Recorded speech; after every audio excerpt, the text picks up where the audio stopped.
Hey, what is going on, everyone? So, a couple of weeks ago, we were super fortunate and blessed to welcome our third child into the world, our son, and we're super blessed. What I want to talk about today is how I've adapted my routines to having three kids under five now and how I've been able to maintain good health and good routines. And for those who don't know who I am, my name is Luke Briggs. I'm the owner of the Total Life Fitness Academy. We specialize in helping parents and busy professionals lose body fat, build muscle, and have more energy. I've been a coach for about 11 years, and we've worked with nearly 3,000 clients. So, in the last couple of weeks, we've obviously had a lot of changes to our life in a very good way. And as someone who myself is very used to routine and structure, I've obviously had to adapt and adjust quite a bit, and I'm still figuring it out as we go. I just want to talk about like how I've personally adapted to new challenges again in a good way. And I just want to go through like how I've kind of changed my nutrition, how I've changed my workouts, how I've changed kind of my lifestyle to make sure that I'm still getting in everything. So again, I just want to preface this by saying this is just what works for me in my specific situation. Take from it what you may, but I just want to share what I'm personally doing. So first of all, for me, it's all about priorities. And I see people all the time who have like a million things they're trying to do at once. And I want to be really good at a couple of things. I would rather be really good at a couple of things than average at like a million things. So for me, I have my priorities in life. And I got this from a mentor of mine who I read this book about 3 years ago, Change Maker by Dr. John Berardi, who's the founder of a nutrition company that I follow.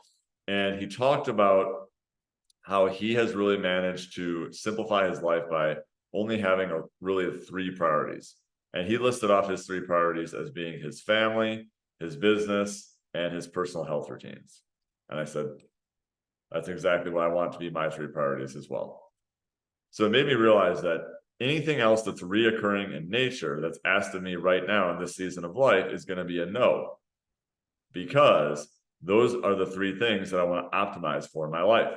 So, whenever I'm asked to be in a book club or anything that's like weekly or, reoccurring, like it's a no for now. Like if I'm asked to be in more fantasy sports leagues, if friends are having like a night out every single week, like not that I don't ever like doing any of these things, or maybe can do them every once in a while, but doing them every week, how is that going to help me with any of those other goals? How is that going to help me improve my health? How is that going to help me spend more time with my family?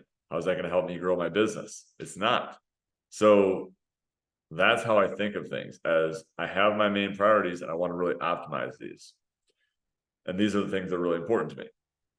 So, we have other things going on, like, my son is in soccer and a couple other activities. And, we are constantly transporting kids back and forth to things. So, just like anyone else, we have other things we're doing. So for me, it starts with the priorities of knowing and understanding what is actually important to me in my life. And when I really establish what is actually important to me in my life, what I need to do becomes a lot clearer, because I'm not trying to like learn a musical instrument or play golf multiple times a week or do all these other things or be involved in, all these volunteer activities. I'm not saying none of those things are good or you can never do them. I'm just saying the more things that you pile on your plate, the harder it's going to be to focus on yourself. So to me, how I establish my mindset is there's not a right time. Like, I think I used to, many years ago, always think like, I'm just too busy right now. Like, I'll get started when? I'll get started when it's less busy, when it's, when I have more time, right? When I don't have XYZ going on. And I realized that it's all just a fallacy, because life never gets less busy. You get out of it what you put into it. And you get out of it what you focus on. Like the things that you focus on the most are the things that you're going to get the most out of. So to me, there are really only a couple things I really truly care about, which I already listed, which are family, business, and my personal health routines. Those are the things that I want to optimize for. So it's also coming up with the mindset that I will do what it takes. I'm not just going to try and hope that I'll hit my macros, that I'll do my workouts, whatever it is. I will do what it takes. So, for example, when we were in the hospital having our son, I actually prepackaged and brought all of my food in a cooler and then asked the hospital staff to put that prepackaged food or pre-containered food in a fridge that they actually brought into the room. And then I was still able to hit my macros even on the day my son was born. And obviously, if you're a woman, I get it, right? You're not gonna be able to do this. But this is just an example of saying, like, I could have just said, hey, my child's gonna be born for the next week. I can't do anything. I'm just gonna have to eat whatever and throw my hands up in the air. But no, I said, this is what I'm committed to. I just need to plan and prepare a little bit more. And I didn't get lazy and just say like, oh, I'm gonna be too busy. I can't do this.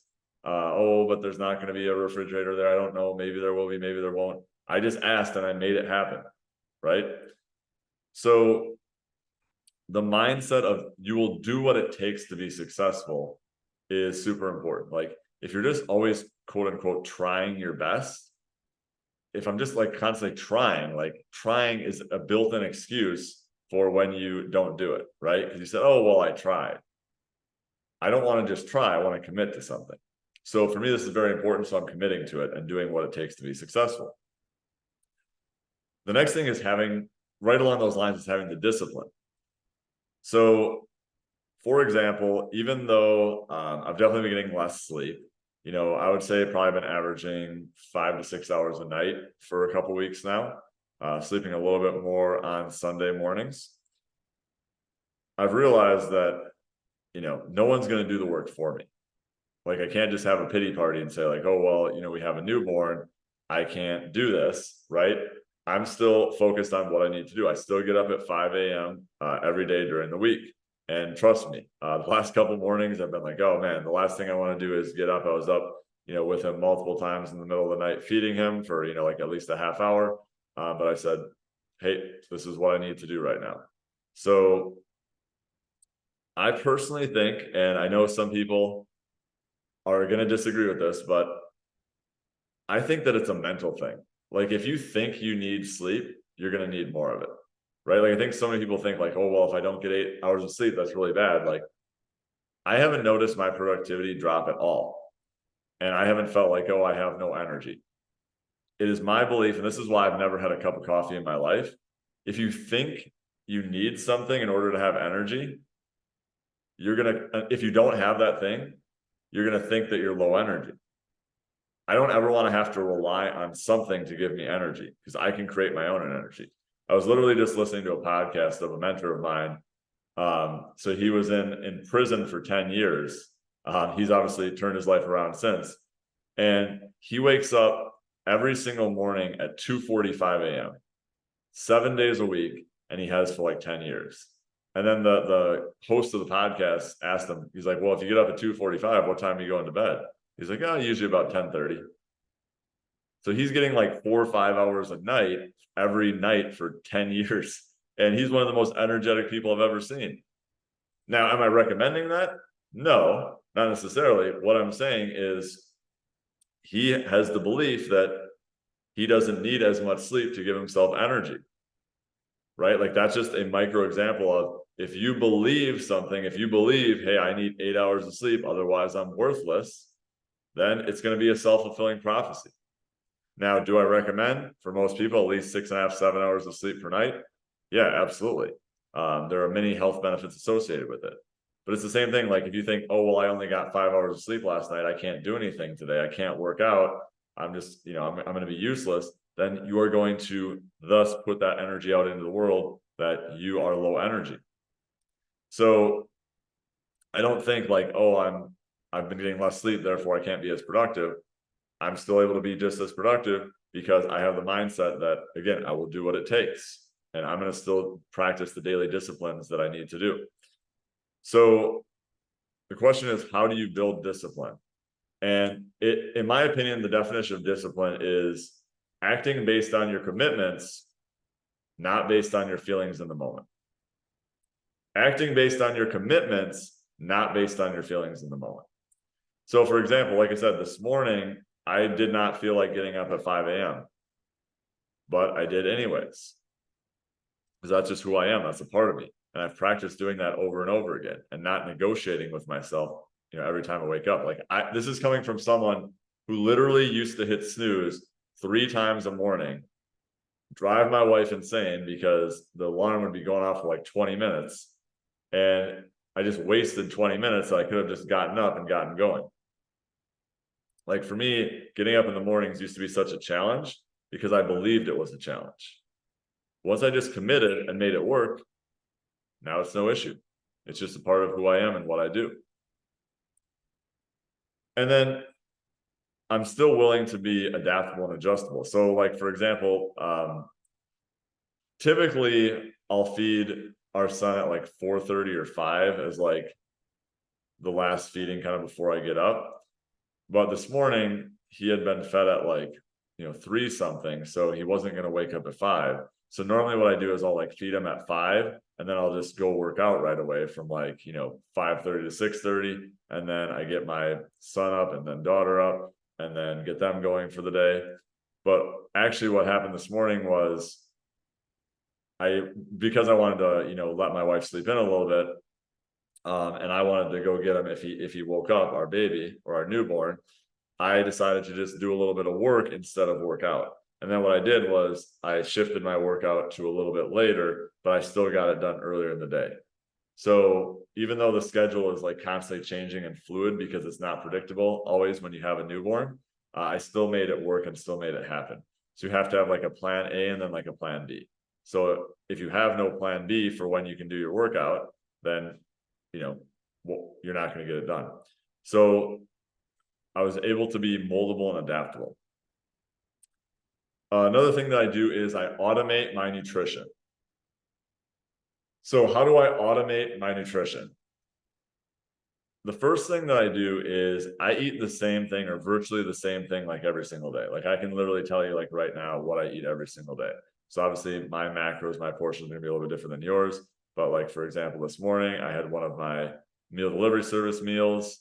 I had rice pilaf and I had a protein shake, a scoop of protein powder mixed with water, and then shook it up in a blender and had it. And then for lunch, I'm going to have 510 grams of Greek yogurt, mix it in with a Crystal Light packet, and then have 3 tablespoons of, it's going to be 48 grams of peanut butter. And then I mix that in, and that's a really good treat.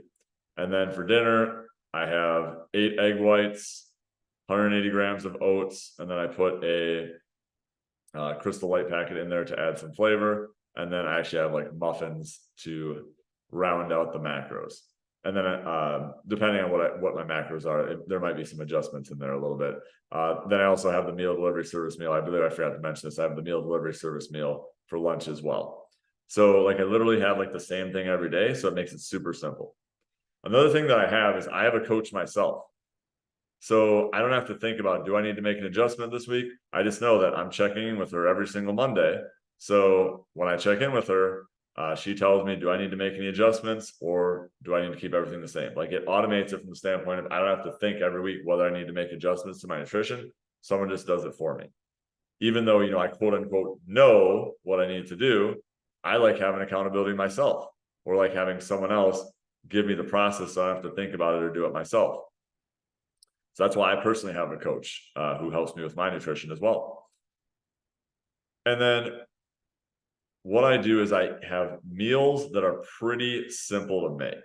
So like I used to spend like 4 hours on a Sunday. Honestly, sometimes it's probably even longer, like, putting every single thing in Tupperware, 8 ounces of sweet potato, 6 ounces of 93.7 ground beef, have 7, have like 21 different meals already prepared. And now I don't do that. And I'm still able to hit things because I do a meal delivery service meal. So I order those every 2 weeks and then I order 14 meals. So I do 2 meals a day. And, I know a lot of people are like, oh, well, that sounds like it's a lot of money, but in reality, like we waste money and spend money on so many things we don't need. I choose to spend money on that to make it easier for myself to be healthy in my nutrition and don't spend money on a lot of wasteful things. So that's personally what I choose. Then the next thing is I have like my carbs as like things that I don't really need to prepare. So like the oats, all I have to do is just pour them into a bowl and heat them up. Doesn't take that long to prepare. For the Greek yogurt, I just take it right out of the container and eat it. And then the peanut butter, just take it right out of the container. And then for the protein shake, just take it right out of the package, the protein powder. And then the rice, it's like a sticky white rice bowl that I get from Costco. So, it's like already pre-made. So I get things that are like already pre-made, or I'll use like microwavable rice or things like that instead of stuff I have to like heat up and cook, or sometimes I'll do beans, things like that are carbs and protein that are super simple to make. And then with the meal delivery service meals, all I have to do is literally pop them in the microwave, heat them up. Sometimes they're frozen, so it just takes a little bit longer to heat up, and then I just eat them right there. So I'm not doing like a lot of like planning and preparation. I'm just making it each day. So my meal prep time is very minimal, even though I do have a decent amount of food that I eat in a day. So automating my nutrition is super important. Another thing is I track all of my food. So I track all of my food every single day to make sure that I'm hitting my targets, even though I do eat the same thing every day. To me, I put way too much time and effort in this to not track. Like, I know a lot of people out there who are like, oh, I'm too busy to track. Oh, that's going to be so hard. If you really feel like you're that busy, why do you want to leave your results to chance? Like, the best way is to actually track your food, because you can just eat quote unquote healthy and maybe it'll work, maybe it won't. You still might be eating too much. So why would you want to leave it to chance? Just track. It's not like everyone who's inside our program, inside the Total Life Fitness Academy, says that's the one of the most valuable things that they do is they track their food, because they didn't realize how much they were actually eating. I remember one of our members, Nick, who dropped about 40 pounds. He said he was like working out 5-6 days a week. He was eating healthy foods, and he's like, why am I not dropping weight? I feel like for all the effort I'm putting in, I should be getting better results. And when he started tracking, he's like, oh, I didn't realize I was having a spoonful of peanut butter here, or a handful of trail mix or nuts here, and those calories were really adding up. Just like with your money, with your budget, you're like, oh, well, I'm not, like, no one actually thinks they're spending that much money. When you actually look at it, you probably are spending more than you think. You're like, oh yeah, I forgot about that expense this month, but oh, that's not a normal month. Oh yeah, well, my tire, my car broke down this month. Oh, but that's not a normal month. Yeah, it is. There's always something that comes up every single month, and you should plan for it. And you're always probably spending more money than you think. Just like you're always probably eating more than you think. If you're not getting the results that you want, you're not in a calorie deficit. So I personally choose to track my food. So that's how I automate my nutrition. I have a coach who tells me what to do. I eat the same thing every day, and I prep foods that are super simple to make. And then I track them. Workouts. So right now I'm doing 2 upper and 2 lower workouts. So I'll do, Monday lower body, Tuesday upper body, Wednesday I do off, and I just work on hitting step targets on certain days. Earlier this year, actually, to be completely transparent, I'd never tracked my own steps before. And I remember the first day that I tracked my steps on the Fitbit Versa that I got, it was like 7:30 p.m. and I was only at 3,800 steps. And I was like, holy cow, I'm not moving at all. And, I always was telling other people, oh, hit 10,000 steps. And I'm like, here I am getting like 4,000 steps a day. So, now I hit more steps than today. And to be honest, like, I'm not always perfect with it. Like yesterday, I think I only hit 6,000 steps. Whereas most days I hit at least 8,000 steps. That's my goal and my target right now. So then Thursday I do lower body, and then Friday I do upper body, and then the weekends I don't train. I remember I used to train on Saturdays, and then it's just like we always have something going on Saturday. So if I just want to guarantee that I'll be able to get it in, it's going to be easier during the week. And I do Monday, Tuesday, Thursday, Friday. So I have a couple off days between training each body part. So again, with my workouts, I always do them earlier in the day. Either first thing in the morning or right after the kids get done getting ready before I get into my workday. The reason why I do that is because it makes it so much easier, because inevitably something's going to come up later in the day. I remember I used to, when I was younger, work out at night, and I thought, I'm not a morning person. I can't work out in the morning. It's going to be too hard. And then I just became a morning person. I forced myself to become a morning person. And I just posted this on my Facebook and Instagram stories yesterday, where I hear so many people say like, well, I'm not a morning person, I can't do it. And I think it's just a self-fulfilling prophecy. If we think we can't do something, just like I was talking about before, then we're not going to be able to do it because we've told ourselves we can't. So if you say you don't have time to work out, yet you're waking up at 6:30 or 7, then you do have time to work out. You just need to get up earlier. You just need to go to bed earlier. You don't need 8 hours of sleep, get 7 hours of sleep. You'll probably be fine. So working out earlier in the morning is a good thing for most people who are probably busier. Now, with that being said, I do know some people who work out at night, who do have kids, who do have work full-time, travel, whatever, and they're able to do it consistently and it works for them. By all means, if it works for you, keep doing it that way. I would say from my experience, those types of people are in the minority. In general, the majority of people I know who are successful with working out consistently, who have kids, who work full-time, that is what they do, is they work out earlier in the day, and that allows them to be more successful. So these are just reviewing, like, these are some things that, you know, in the last couple of weeks I've really worked on. Now having 3 kids, and, you know, ask me again in a month or two, I may have a different answer for how I'm doing things. But the principles are, number one, I know my priorities. For me, they are my personal fitness routines, they are my business and helping our clients, and they are my family. And those are my top 3 priorities. You know, not necessarily in any order, but those are my top 3 priorities. So anything else that's asked of me right now that's reoccurring in nature is a no for now. Not necessarily a no forever, but a no for now. Number 2 is I have the right mindset, is that I'm not a victim. I am in control. I'm going to do what it takes to be successful, not just what I feel like doing. Your goals don't care about how you feel. Let me say that again. Your goals don't care how you feel.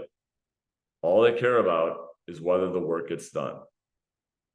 All your goals care about is whether the work gets done. And then I have discipline around that. Again, I'm always working on improving my discipline as well. Can always get better. Automating my nutrition. I have a coach. I eat about the same thing every day. I track my food, and I have foods and meals that are simple to prepare. And then I work out 4 days a week earlier in the day. So that's just what's been helpful for me. Maybe none of this will be helpful for you. I just want to share what's working for me right now as we transition and get used to having 3 kids now. And again, you know, I may do another episode here in a few months and have a completely different idea of what I need to do, but I will adapt and figure it out and then share my journey with you. So if you're watching this on YouTube, make sure to subscribe to our YouTube channel. If you're listening to this on podcast, make sure to subscribe to our podcast and give us a 5-star rating and review. The reason why I ask that is because that is literally how we grow. So if you found this message valuable, please take the 20 seconds it takes. You just go to our page and rate and review. And if you want to find out more about us, we have a free Facebook group you can join. You can get access to over 100 protein snack and shake recipes for free just by joining. We have a healthy dining out guide. We have lots of trainings and other resources in there as well. Make sure to check that out in the show notes. Until next time, peace.